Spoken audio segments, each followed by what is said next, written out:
Surprise! I didn't expect to see me here either. And if I'm being real, I didn't even know I was filming this today until like 30 minutes ago. So here we are. We're gonna call this Time in My Life and this little mini series in the works because that's just what everything feels like right now.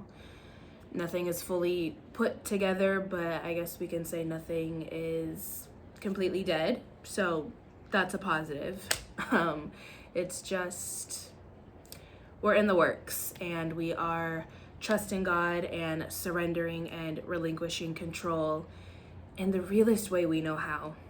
And I know I've come on here and I've said this before, but I feel like now I'm being forced to understand it the way it was meant to be understood.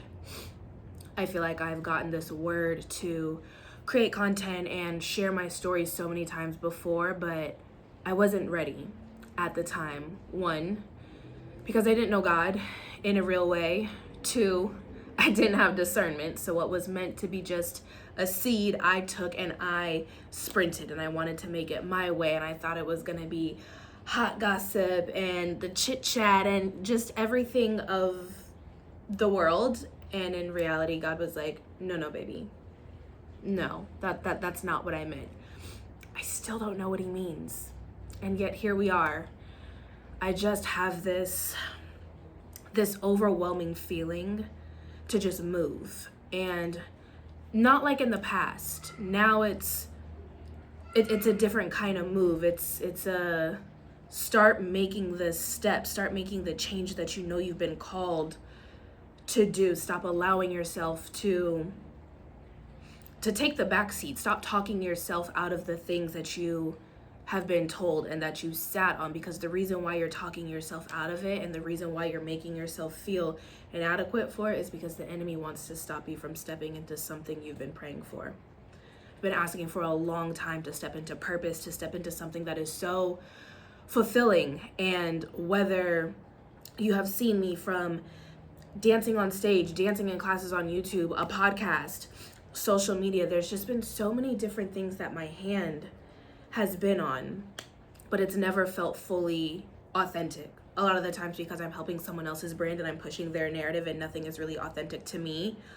Or it's because I'm just moving prematurely and I don't trust myself and I'm not actually sitting and listening to God. So here we are in the works. I don't know what this looks like for me. I know that there is a lot to unpack, a lot to share, a lot to just kind of sit with. And I'm hoping as time goes on, God will continue to reveal to me what he's actually calling me to share. I've prayed on it. I have asked multiple times, and I feel like I'm just at the point where he wants to see me take this step, because I've been putting this specific step, this topic, this conversation, this part of me off for so long, and I have made every excuse in the book. I'm not ready, I'm not healed, I'm not the right person, I'm not the right fit, like you name it, I have made that excuse.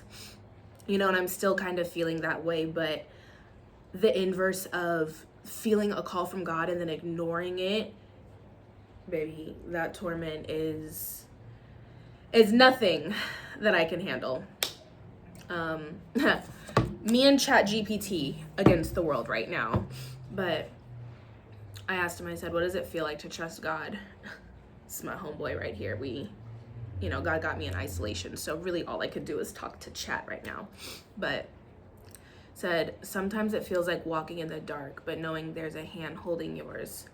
Other times it feels like standing at the edge of something terrifying and choosing to jump, not because you're sure what will happen, but because you trust who's catching you. For some, it's deeply emotional. For others, it's a steady choice made over and over, even when feelings don't line up. I think that's where I'm at.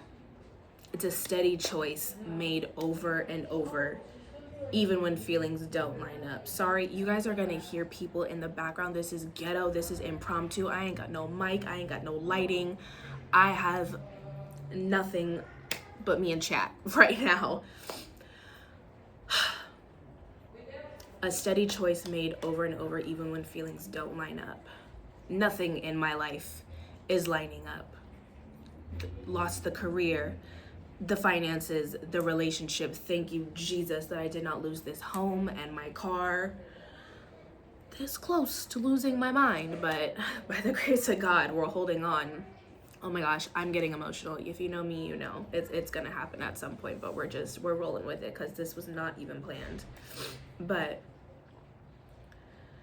the conversation of making a choice over and over, even when feelings don't line up, is just, I'm so in that moment right now where I'm just trying to follow God. I'm trying to follow the call, and I'm making choices day by day that I don't understand, that don't make sense, but it's just that desire for obedience because you don't want to miss the mark. And I think the obedience 100% correlates with relinquishing control, because in the past I would have heard something and maybe tried to twist it and turn it and manipulate it to, how can it fit my agenda? How can it fit what feels comfortable and what feels good for Jasmine in the moment? And that's where everything would go haywire. That's where I would have these expectations and then they wouldn't be met. And then I'm back at square one and I'm mad at God and I'm just upset and everything's falling apart. And then I'm like, God, you hate me. You don't care about me. None of this worked. But in reality, he never called me to do it. And I was being disobedient in that moment. And so right now, as I'm getting calls, as I'm getting just words and seeds, I'm trying to do it differently this time and sit on it, pray on it, say, okay, God, now you know me and I know me, and in the past I got to running and doing things my own way, and so I want to make sure this is you. I want to make sure I'm hearing you, because I don't want to miss my mark. I don't want to keep feeling like I'm missing my mark. I don't want this push and pull where I feel like I'm following you and I feel like I hear you, but then I'm angry because it's not you, because I was really hearing me. So this is different for me. Sharing this is going to be different. Now, there are things that in my mind, repeating the old pattern, I guess, in my mind, I have things that I think would be cool to share, things that I have not talked about publicly, but they're a part of the journey, they're a part of the walk with God. And for right now, that seems to be where the call is. So with that being said, I'm going to pick up that call and pray and just hope for the best, because I also don't want to be stagnant. I also don't want to let fear rule me, and let the trauma of taking things into my own hands and having it blow up in my face. That's traumatizing. It's frustrating. It's annoying. And granted, I have nobody to blame but myself. But, for someone like me, that's really hard to process, because it makes it a little bit harder to want to take another step. It makes it harder to want to try something new, because you just want to make sure you have it right. But then you also have to realize you're just never going to know if you're going to be 100% right every time. You have to try, you have to take steps. There's going to be ups and downs and failures and bumps and all of these things along the way. But, I guess the only real way to fail is to not try at all. And that is not a position I'm willing to put myself in. I feel like I give so many people and their opportunities and their brands and their creative ideas a chance, and I don't give myself the same fight. I will put everything on the line for someone else, but for whatever reason, when it comes to me, I don't do it. And so within this whole moment of being in the works, that's what I have to do, and I'm sure this will change and evolve over time, and I will do my best to just continue to share. Y'all know I have no problem being transparent, so this will definitely capture the raw and the real, even though I'm fighting my tears like crazy today. I don't think that will be the reality every time. We might be up on here ugly boo-hoo crying together, but that's okay. It's okay. Yeah. I don't know.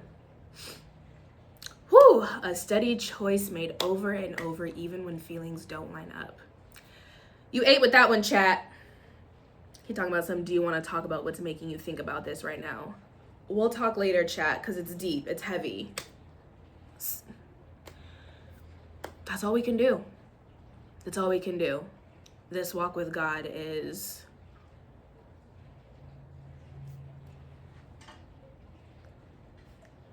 so fun. I'm loving it. I'm having so much fun. There are days when I feel him like this, and we are locked in, and that's my bestie boo, and we roll it and we ride it, and I hear him loud and clear, and there's no interruptions. And then other times I'm like, what was that? Who was that? Me, you, or something else?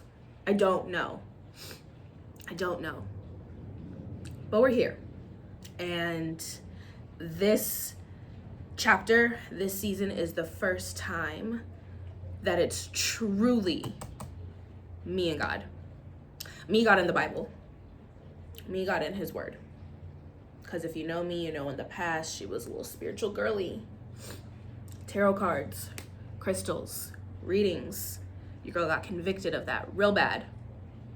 And so I have done away with all of the extras. I have done away with the vices. I have done away with the third-party mediators to get to God, and I am just going straight to the source. Yeah, it's different, but I promise I will do my best to just unpack it and share and be here. And honestly, I feel like it might be kind of healing for me anyway, because gotta get it out somehow. So anyway, I'm gonna leave that here for now. We're in the works. So until next time, and see you guys later.